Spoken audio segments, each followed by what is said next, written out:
A gente volta agora com entrevista importante. Quem está com a gente é o ministro do Desenvolvimento Agrário, Paulo Teixeira. Ministro, muito obrigada pela sua entrevista. Boa tarde, bem-vindo. Olá, Tainá Falcão, olá, Gustavo Uribe, Débora Bergamaschi, todos os telespectadores da CNN Brasil.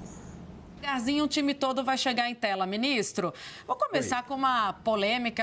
Tem muito assunto para a gente tratar. Teve ontem o lançamento do programa de reforma agrária. Vamos chegar lá. Mas hoje também, é claro, não posso já lhe perguntar sobre a exoneração do Wilson Lira, lá do INCRA de Alagoas. Porque está conectado com Arthur Lira, presidente da Câmara dos Deputados. Já gerou muito ruído hoje de manhã. O senhor deve ter lido os jornais. Por quê? Para explicar para a nossa audiência, né? Esse nome tem uma resistência enorme do MST no estado. Quando foi reconduzido, manifestações foram feitas por lá. Ainda assim, o governo chancelou o nome do primo de Arthur Lira e agora ele foi exonerado. Arthur Lira parece que não ficou muito contente. Ele que já não anda muito contente com o governo. O que foi que de fato aconteceu, ministro? Olha, Tainá, nós, desde o ano passado, nós estamos dialogando sobre a atuação do César Lira, não é? Em abril do ano passado, os movimentos ocuparam o INCRA de Alagoas e pediram que ele saísse. Nós pedimos para que os movimentos desocupassem e pedimos a ele que ele pudesse se aproximar dos movimentos. Mas não foi isso que aconteceu. Ele dobrou a aposta, ele aumentou a dificuldade com os movimentos sociais, ao invés de aproximação. E aí, em novembro, dezembro, os movimentos sociais me procuraram novamente perguntando se ele seria ou não tirado de lá em face dos conflitos que estavam acontecendo. E aí ele, César Lira, disse que sairia candidato a prefeito de Maragogi. Bom, então se ele saísse candidato a prefeito, ele sairia no mês de abril. Então, foi mais ou menos o que ficou acordado, que ele sairia em abril. Bom, o que aconteceu? Ele não saiu candidato e permaneceu, né? E os movimentos voltaram e disseram, não podemos ter uma pessoa com esse nível de conflito. Bom, assim que eu recebi essa carta última dos movimentos, eu, no domingo, liguei para o presidente Arthur Lira e disse a ele que nós teríamos que demitir o César Lira, né? E, inclusive, que ele pudesse indicar um outro nome que fosse compatível com os movimentos sociais e que fosse compatível com a agricultura familiar. Foi esse o diálogo que a gente fez, né? E aí marquei uma conversa na segunda que não pôde acontecer. Mas o tempo político hoje é um tempo muito rápido, né? E não teria condição de fazer diferente, porque se nós fizéssemos diferente, aí sim teria um enorme problema político e um impasse. Sobre mudanças que se faz em superintendências do INCRA, o presidente do INCRA, César Aldrich, que aliás administra tão bem o INCRA Brasil, ele já mudou o superintendente de Marabá, ele já mudou o superintendente do Rio Grande do Norte.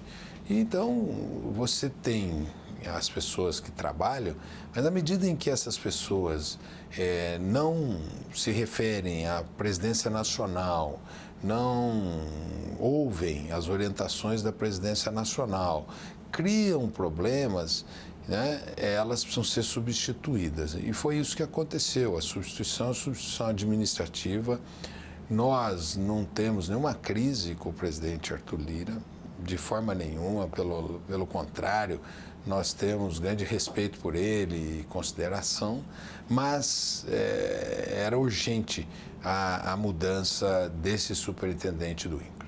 Ministro, só para esclarecer essa questão, então, ele foi indicado na gestão Jair Bolsonaro, é isso? E por que ele permaneceu tanto tempo nesse cargo se ele tinha problemas com movimentos sociais? E a segunda questão, Arthur Lira vai participar da escolha do novo superintendente do INCRA em Alagoas?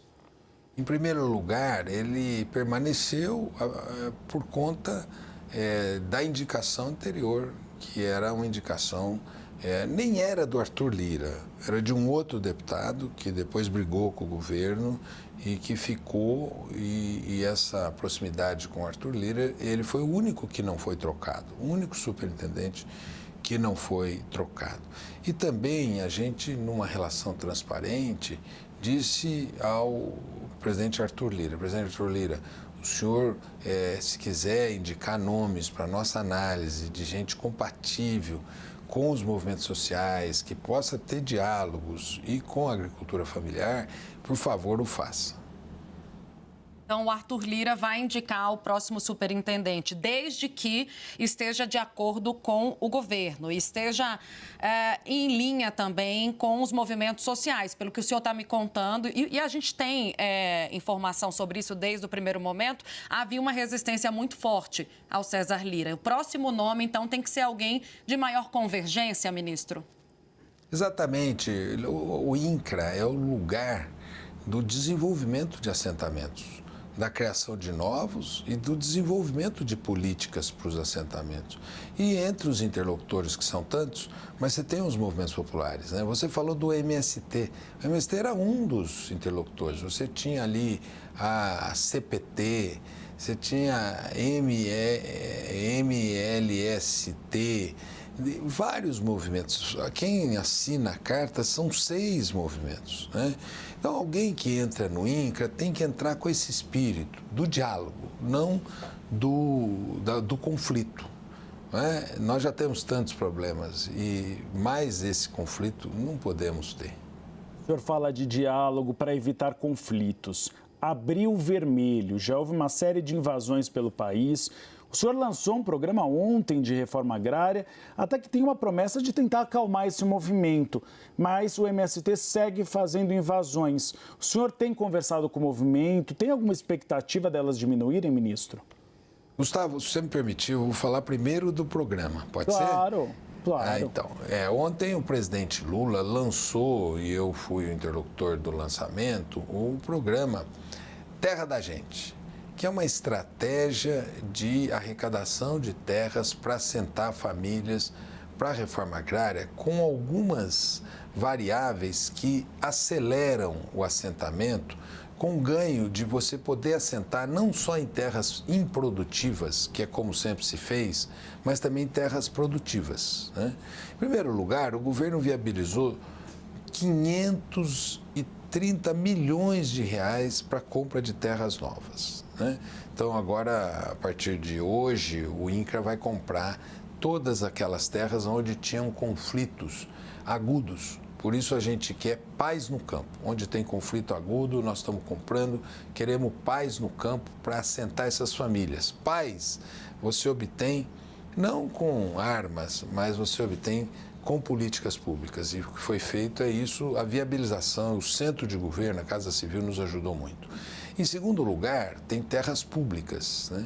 O que é novo nessa prateleira de terras? São 3 estratégias. A primeira delas, o ministro Fernando Haddad anunciou que na negociação das dívidas dos estados, eles poderão entregar em pagamento imóveis que sejam admitidos e aceitos para fins de reforma agrária. Isso é, nós vamos fazer uma seleção a partir das ofertas e aqueles que forem aceitos, nós vamos destinar à reforma agrária e vai abater na dívida dos estados. Uma segunda estratégia que foi também pactuada foi uma estratégia dos bancos.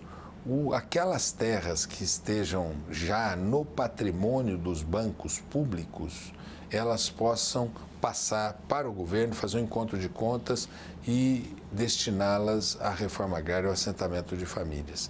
E a terceira estratégia, a dação em pagamentos de grandes devedores da União.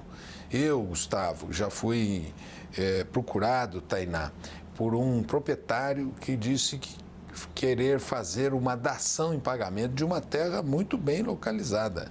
Ele quer pagar impostos com essa terra. Então, essas 3 estratégias, elas têm 2 qualidades. A primeira delas, não serão terras improdutivas, porque nós não aceitaremos terras improdutivas. Em segundo lugar, a estratégia de rapidez. São patrimônios que podem ser obtidos. Às vezes, naquela estratégia anterior de desapropriação de terras improdutivas, às vezes você demora 10 anos para comprar uma terra. E agora não. A gente então está conseguindo esses 2 aspectos. Primeiro, rapidez, e o segundo aspecto, a obtenção de terras produtivas, bem localizadas. A Débora Bergamasco vai participar da entrevista também, nossa analista de política em Brasília. Débora. Olá, boa tarde, ministro. Obrigada pela entrevista. Olha só, a gente sabe que esse programa lançado ontem pelo governo tem também como objetivo trazer paz para o campo, né? Organizar, enfim, essa distribuição de terras, essa reforma agrária. Mas já tem reação aqui no Congresso Nacional. Olha, a Frente Parlamentar, né, Agropecuária se reuniu e selecionou alguns projetos de lei que estão tramitando tanto na Câmara quanto no Senado para priorizá-los. Entre eles, ministro, tem um projeto de lei que fala o seguinte, olha, que os invasores de terras, e aí estão falando especificamente do movimento dos trabalhadores sem terra, para que quem for invasor de terra não possa receber programas sociais, ser beneficiados por programas sociais, não podem participar de reforma agrária, não podem ocupar cargo público. Essa também é uma preocupação do governo de evitar retaliações ou reações que vão na contramão do que o governo está buscando na questão da paz no campo? Débora, quando você começou a sua frase, você disse, já começam reações no Congresso Nacional ao programa. E quando você vai desenvolvendo a frase, mostra que a reação não é ao programa. Aí você está falando de outro assunto, que são as ocupações, né? Eu estou entendendo, e aí eu respondo a você, ao Gustavo, eu estou entendendo que esse processo, ele será um protesto. Ele será um protesto. O MST já se comprometeu a sair da terra da CEPLAC, se comprometeu a sair da terra da Embrapa, e logo esse movimento vai realizar a sua jornada de lutas, mas, enfim, vai ser um movimento que vai cumprir essa tarefa de ter realizado a jornada de lutas e colocado o tema na pauta. Portanto, então, ministro, o MST já fez uma sinalização para os senhores de que vão deixar essas terras, que é apenas um protesto e que ficaram felizes com o pacote que os senhores anunciaram. Essas são palavras suas, né? Eu estou dizendo que eles, pelo que eu estou vendo, isso vai caracterizar uma jornada de lutas, né?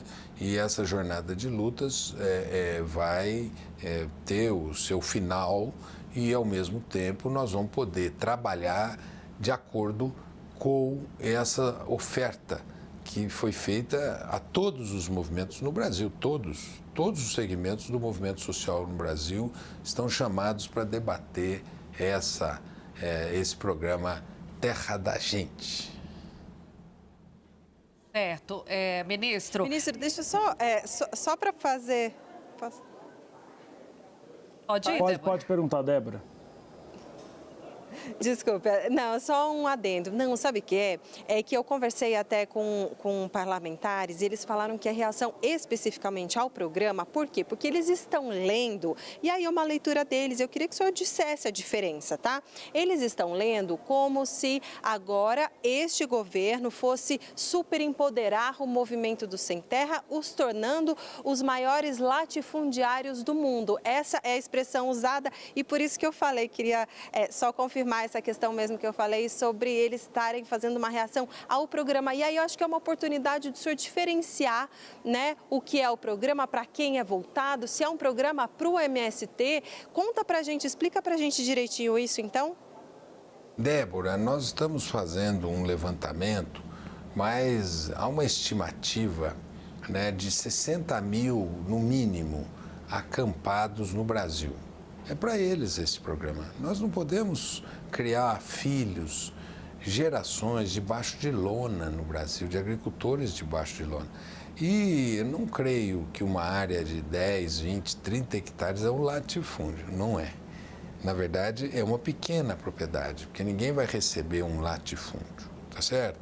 E, portanto, nós estamos fazendo um programa para tirar conflitos, pacificar o campo. Algum fazendeiro, Débora, quererá, na beira da sua fazenda, um acampamento por anos? Não quer. Também quer que seja feita a política. E, por último, nós estamos respeitando a Constituição, que tem um mandamento, fazer a reforma agrária. Ministro, muito obrigada pela sua participação aqui com a gente nos estúdios de Brasília. Até uma próxima. Bom trabalho. Obrigado, Tainá Falcão, Gustavo Uribe, Débora Bergamasco e obrigado aos telespectadores da CNN. Obrigada, ministro.